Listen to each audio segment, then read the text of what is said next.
Hey guys, as you may know, I'm a mere candidate master, but recently I have managed to win 2 times against a grandmaster online. It's the first time ever for me, the first 2 times. Before that, I did manage to win against a grandmaster with time odds. I did manage to win in a simultaneous exhibition, but never on even terms. So let's dive into those games. I'll show you the games.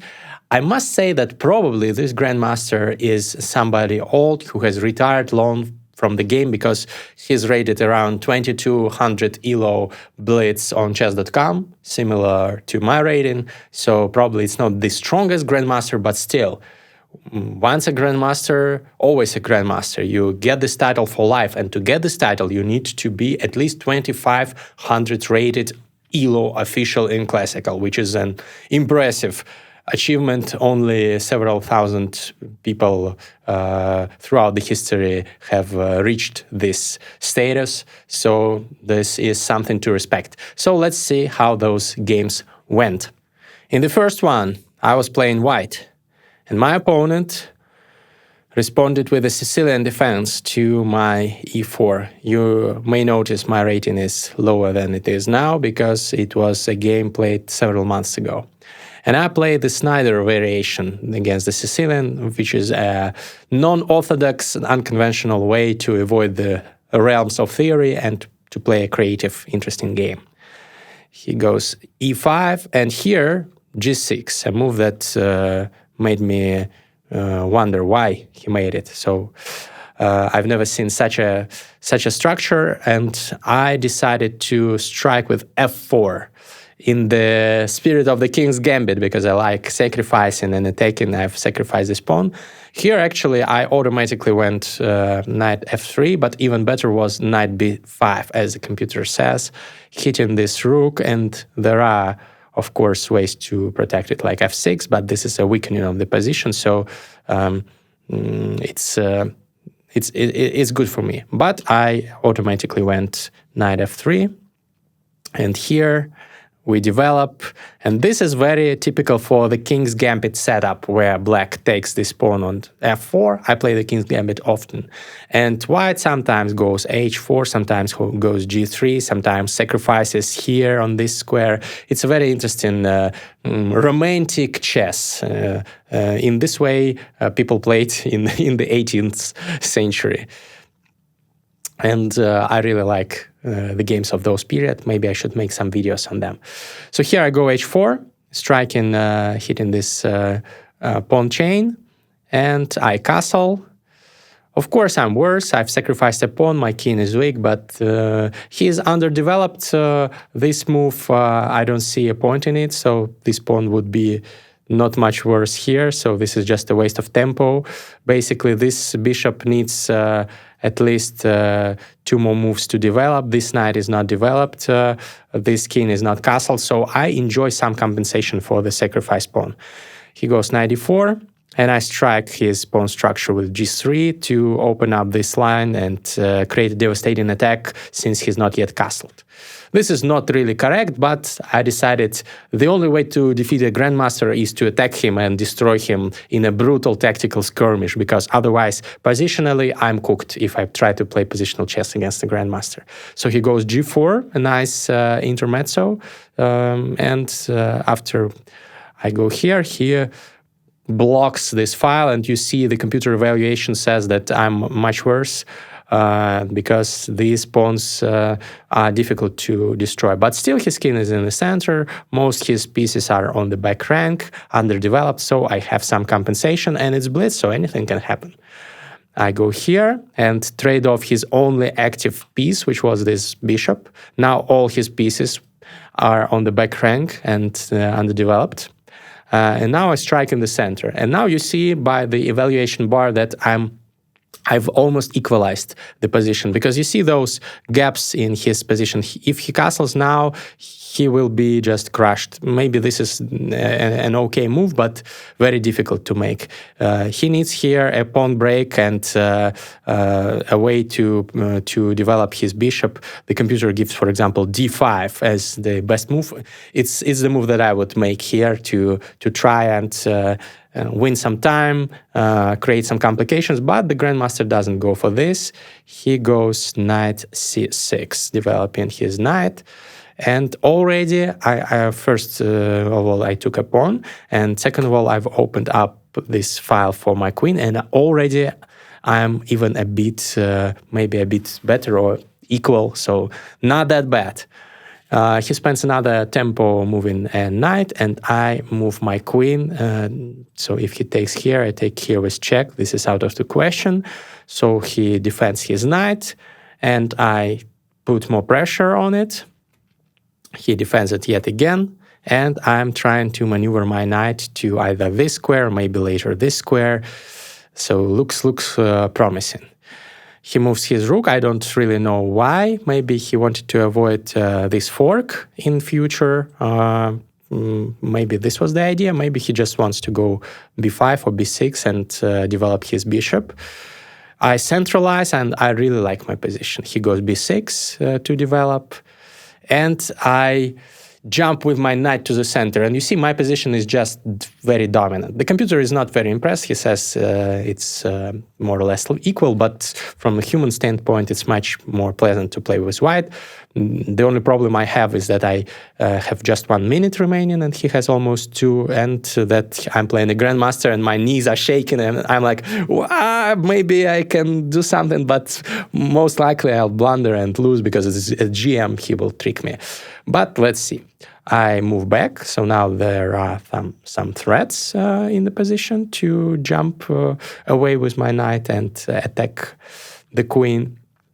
He moves the queen back, and this is the losing move. He immediately loses the game because he forgets that this queen was guarding this important square for the knight. And I don't give him any chances. I check him. He goes here, and I check him again. And he gives up. This is the way to lose a chess game very fast because he has no squares to go. If he goes here, I go here. And because of this rook on the d file, I win his queen. If he goes here, I mate him. This is checkmate. And there are no other moves because my bishop is very strong and dominating this position. So I got lucky. He blundered. Had he not blundered, it was a complicated position. Maybe he would have outplayed me. I'm not a Grandmaster, and there is a reason that I'm not. But a couple of months went by. I continued working on my chess, recorded some more podcasts with top Grandmasters, played them, and I started not being too afraid of them. Because even though I lost most of the games against top chess GMs, I realized they are also people and they could be beaten. For example, I beat Alisher Suleimanov, who is a Kazakhstani grandmaster who recently beat Magnus Carlsen in classical game. I beat him with time odds, but I beat him not just on time, but also on the merits of the position. I won a nice game in the semi-Slav defense, Botvinnik variation. Maybe I should show it to you and analyze it if you want. Drop a comment. So yeah, I realized I can beat grandmasters. I've beaten one in a simultaneous exhibition. So once upon a time, couple of days ago actually, I again was paired against the same grandmaster, Hercules 64. I don't know his or her real name, but I decided I need to try and get another win to show that it was not just a piece of luck. And let's see if I could do this. So again, I'm playing white, and again, we see a Sicilian defense. You see my rating has grown a little bit, and his or her rating has plummeted even more. Probably not the best period, not the best form for this grandmaster, but still 2158 rating is nothing to joke about. And let's see what happens. I choose the knight c3 Sicilian, the close Sicilian, and my pet line with bishop b5. It's a rare line. Not many people know it, or at least not many people know 10, 15 moves of theory in it. So you can improvise, and this is what I like about my openings. So here I give up my bishop for the knight, but I get lead in development. And here I strike in the center. This is the position. I'm not afraid to move my queen out early because he has no knight to attack it from this square. So I'm a little bit better. Here he develops, I develop, and I move my bishop out. So the position is slightly better for me because his king's flank is not developed at all. He needs some time to develop, and my all pieces are already in the game, ready to attack, to strike maybe in the center or strike on this flank, and his only developed piece is this bishop. So I have an advantage. So he strikes with e5, I go back, and this move is too slow. This is too slow. He's just toying with me. Maybe he's saying, yeah, I'm a grandmaster, I can do whatever I can, but this is not the way you should play chess. Maybe he was afraid of moves like bishop g5. I don't know, but instead of developing like this and castling, he spends time on h6, and I strike with a4 immediately, which is the best move. Because I see this pawn chain is weak, and I can attack it, and I am already attacking it in many ways, so he has to go b4, and now I plop my knight in the center on the d5 square, and it's a great outpost for the knight. So the best move here was, and I would make this move immediately, it was taken, because this is a too big of a menace to ignore. And here, in this position, I would enjoy a stable advantage because this pawn is backwards and weak, and this is weak as well, and these are not developed, but still it's nothing to write home about. It can go either way. It's not an overwhelming advantage. But he decided not to take. He decided to go knight f6 in this position, and he blundered again. Can you spot the tactic in this position? It's actually quite easy.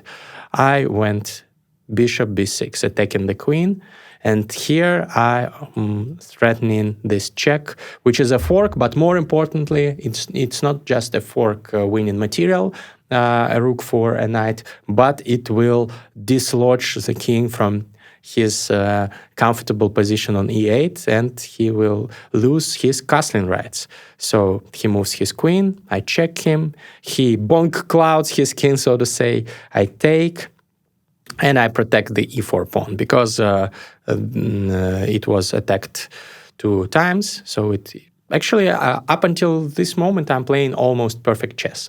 This game I played at 92.5% accuracy. The computer says I was in good form maybe on that day.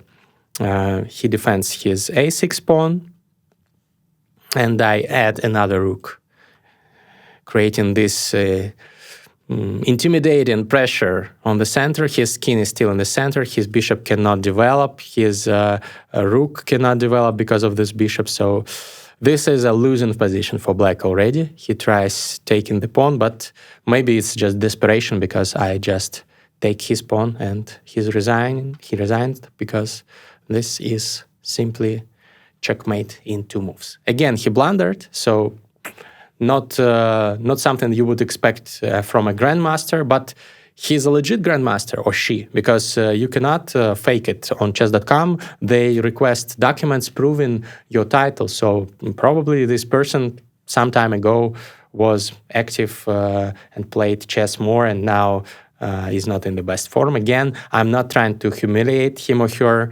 I'm sure that it deserves respect even more if you are in bad form. You know that you are not living the best days of your chess career, but still you love the game, you continue playing even though you lose to such bozos as me. So I want to thank this Hercules 64 for giving me this unique opportunity to defeat a Grandmaster. And I want to thank you for watching this video.